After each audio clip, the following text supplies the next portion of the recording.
연준이 테이퍼링을 언급한 이후에 미국 금융시장이 호조를 보이고 있습니다. 주식시장은 며칠 동안 계속해서 상승을 했고요. 금리는 반대로 하락을 했습니다. 주식 중에서는 대형 기술주의 상승이 특히 두드러지는 형태였는데 금리가 상승할 경우에 성장성이 훼손될 수 있다라고 하는 우려가 좀 약해졌기 때문이 아닌가라는 생각이 듭니다. 달러화는 금리가 떨어짐에 따라서 약세를 지금 계속 지속을 하고 있는 상태인데요. 테이퍼링 언급 이후에 변화하고 있는 금융시장에 대해서 알아보는 시간을 갖도록 하겠습니다. 이진우 GFM 투자연구소 소장 나오셨습니다. 안녕하십니까? 네, 안녕하세요. 어제 미국 시장이 나스닥이 1.4% 정도 상승을 했습니다. 금리는 또 떨어졌고요. 예. 상당히 좋은 모습이다라고 보는데 미국 시장을 지금 어떻게 보십니까? 예, 이렇게 최근에 이제 조정의 빌미가 되었던 인플레이션 우려는 조금 최근에 이제 원자재 가격이 이제 조정을 받으면서 좀 이제 수그러든 것 같고요.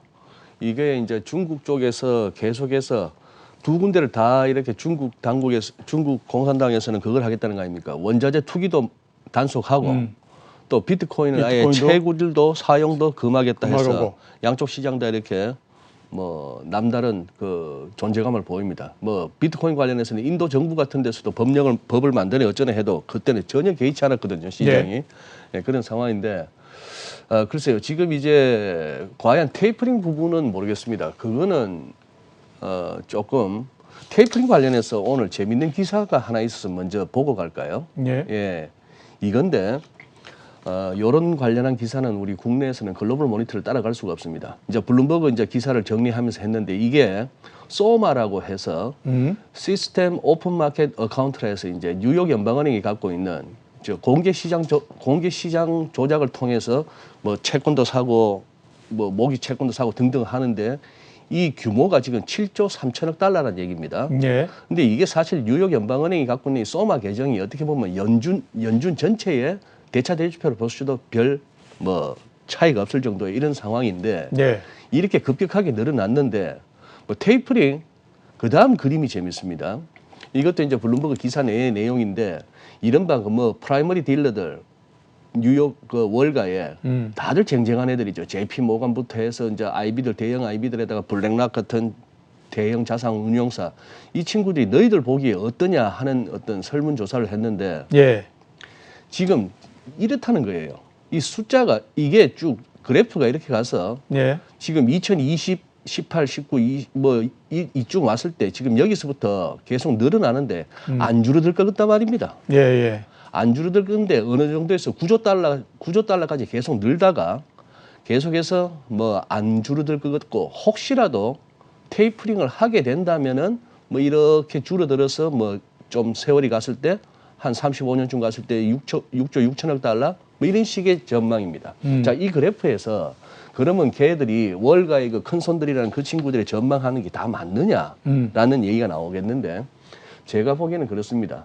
둘이가 서로 연준하고 그쪽하고 월가의 큰 손들은 서로 의존하기도 하고 서로 이용하기도 하고 서로 부탁도 하는 사이라고 저는 봅니다.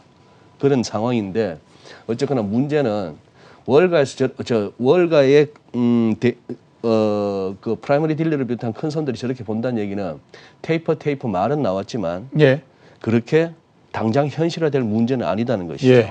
그래서 그것도 일단락 된 것 같고요.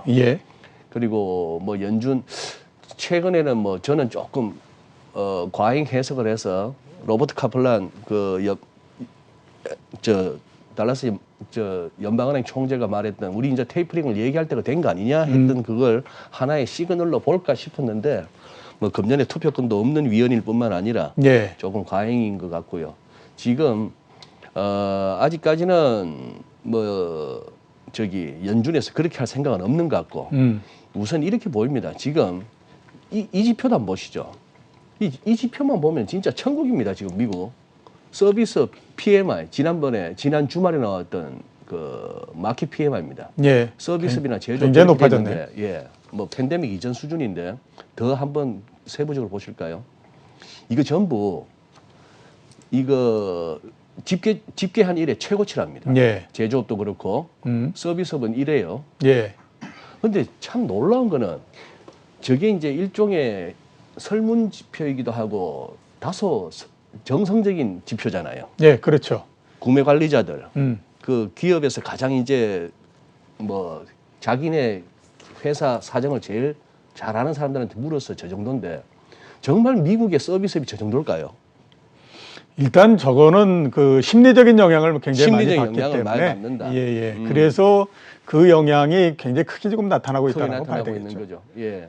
그래서 저 쑥 빠졌던 저 부분에서 급격하게 돌아왔던 저 부분, 이 정도 돌아올 것 같으면은 뭘 이렇게까지 돈을 풀고 제로 금리를 유지하고 뭐 6% 성장 어쩌고 저쩌고 하는 와중에 제로 금리냐 싶은데 예. 그러면 정책 과잉 아니냐라고 말하고 싶어지는데 아마 정책 당국자들은 그럴 거예요.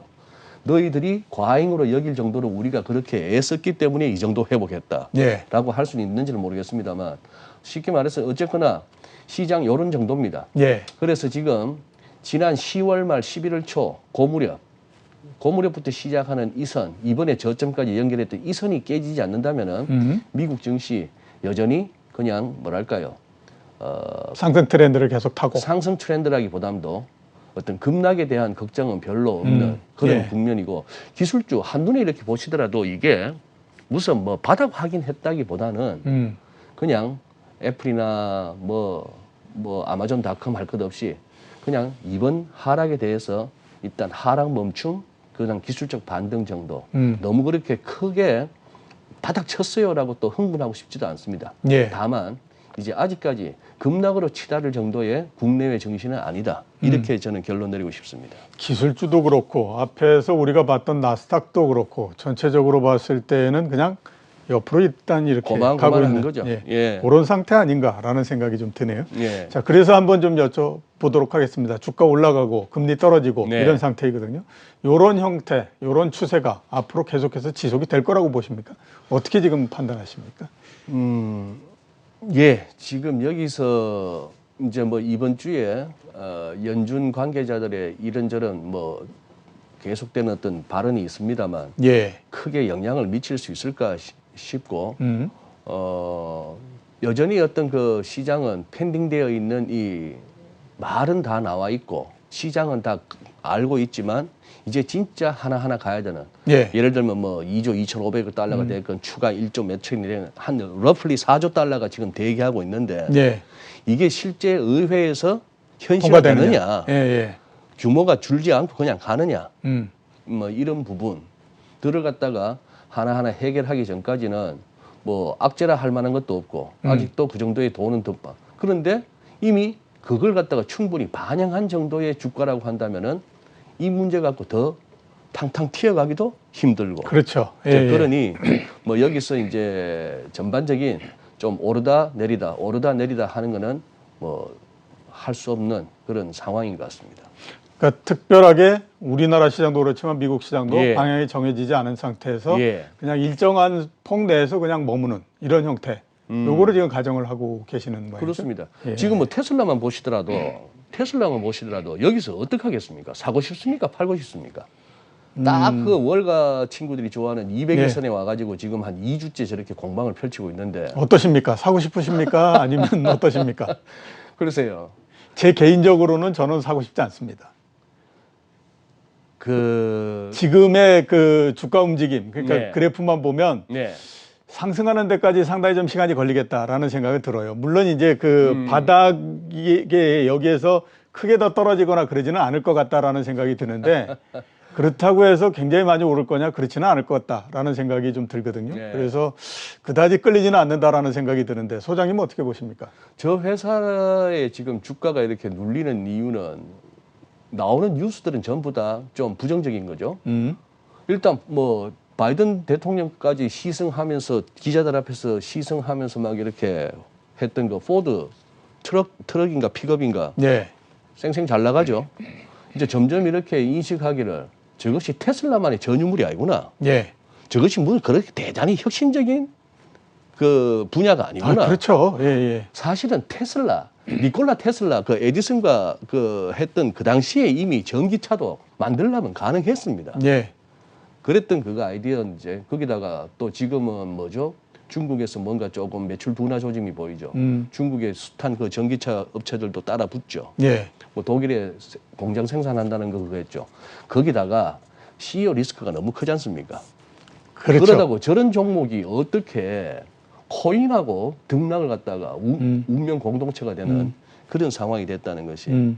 그래서 다만 지금 200일선 저것이 쉽게 무너지는 레벨은 아닙니다만 이래저래 그래서 저는 뭐 560, 70 공방이 상당한데 예. 아마 550이 이렇게 깨지면은 좀 충격은 있으리라 봅니다. 예. 예. 작년에도 계속 얘기를 많이들 아마 그 시장에서 했던 것 같은데 내연 기관 자동차들이 네. 전기차를 안 만드는 거는 기술이 없어서가 아니다. 그럼요. 시장이 형성되지 않았기 예. 때문에 그 시장이 형성되고 나서 뛰어들어도 충분하다라고 생각하기 때문이다라는 얘기를 많이 했거든요. 예. 거기에 비춰보면 지금 뭐 테슬라 주가가 어떻게 되는지, 그 다음에 또 지금 사야 되는지 팔아야 되는지 하는 거는 너무 명확해지지 않을까라는 그런 생각이 좀 예. 듭니다. 다만 자, 테슬라나 암호화폐 뭐 이런 쪽을 얘기하면서 뭐 암호화폐가 벌써 500만 명이라는데 국내만 하더라도 예. 그리고 또 테슬라에 또 투자하고 계신 우리 한국 투자자 분들이 얼마나 많습니까? 그러니까 이제 말씀드리기가 좀 불편하고 민망해서 그렇지 이걸 갖다가 다들 사석에서 얘기하다 보면은 뭐 금융투자업계에 있는 사람들의 공식적인 어떤 뭐 방송용 멘트하고 사석에서의 이렇게 주고받는 대화는 좀 차이가 많다는 것은 염두에 두셔야 할 것 같습니다. 예, 저는 예. 뭐 항상 용감한 쪽에 섰기 때문에. 예. 자, 가상화폐에 대해서 예. 한번 좀 여쭤보도록 네. 하겠습니다. 진짜 가격의 변동이 지금 큰 상태입니다. 예.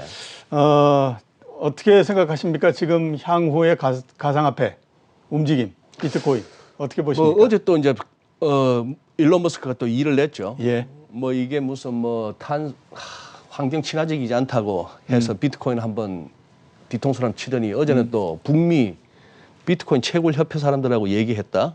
뭐 모르겠습니다. 어떤 전기는 환경 친화적이고 어떤 전기는 환경 파괴적인지 몰라도 뭐 그런 얘기도 했습니다만 이거 보시죠. 지금 비트코인이 이렇게 됐습니다. 지금 우리가 그때 2017년, 2018년 그 파동으로 이제 그걸로 끝났나 싶었는데 이 드라마가 대하 드라마네요. 예. 상당히 길게 갑니다. 예, 예. 한 뭐 5부작, 7부작인 줄 알았는데 이게 잘못하면 이거 옛날 그 우리 어릴 때 봤던 토지 정도까지 갈지도 네. 모르겠어요. 근데 지금 현재 이 상황인데 자, 그런데 이거는 한번 보셔야 될 것 같습니다. 어쨌거나 많은 세력과 엄청난 자금이 들어오니까 지금까지는 차트가 잘 맞습니다. 차트가 잘 맞는데 그냥 지금까지 차트가 맞았으니 앞으로도 차트가 맞는다고 한다면은 코인 투자하시는 분들에게 있어서 한 가지 분명한 지침은 있습니다.